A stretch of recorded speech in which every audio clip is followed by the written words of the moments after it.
பீகாரில் கடந்த 20 ஆண்டுகளாக ஆட்சி செய்யும் பாஜக ஐக்கிய ஜனதா தள கூட்டணி அரசு அனைத்து வகையிலும் பீகாரை படுகொலியில் தள்ளிவிட்டதாக மக்களவை எதிர்க்கட்சித் தலைவர் ராகுல் காந்தி குற்றம் சாட்டியுள்ளார். இது தொடர்பாக தனது எக்ஸ் பக்கத்தில் பதிவிட்டுள்ள அவர், பள்ளி மாணவர்கள் இடைநிற்றலிலும் பெண் கல்வியிலும் நாட்டிலுள்ள 29 மாநிலங்களில் பீகார் 28வது இடத்தில் இருப்பதாக தெரிவித்துள்ளார்.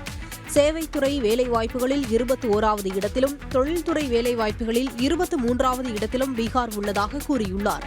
சிசுக்கள் இறப்பு விகிதத்தில் 27வது இடத்திலும் மருத்துவ காப்பீடு மற்றும் வீடுகளில் கழிவறை பயன்பாட்டில் பீகார் கடைசி இடத்தில் இருப்பதாகவும் ராகுல் காந்தி குற்றம் சாட்டியுள்ளார்.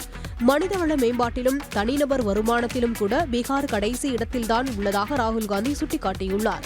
இவை அனைத்தும் இரட்டை எஞ்சின் அரசு பீகார் மாநிலத்தை எவ்வாறு பின்னோக்கி இழுத்துச் செல்கிறது என்பதற்கான உதாரணம் இது என தெரிவித்துள்ள ராகுல் காந்தி, பீகாரின் பெருமையை மீட்டெடுப்பதற்கான நேரம் வந்துவிட்டதாகவும் தெரிவித்துள்ளார்.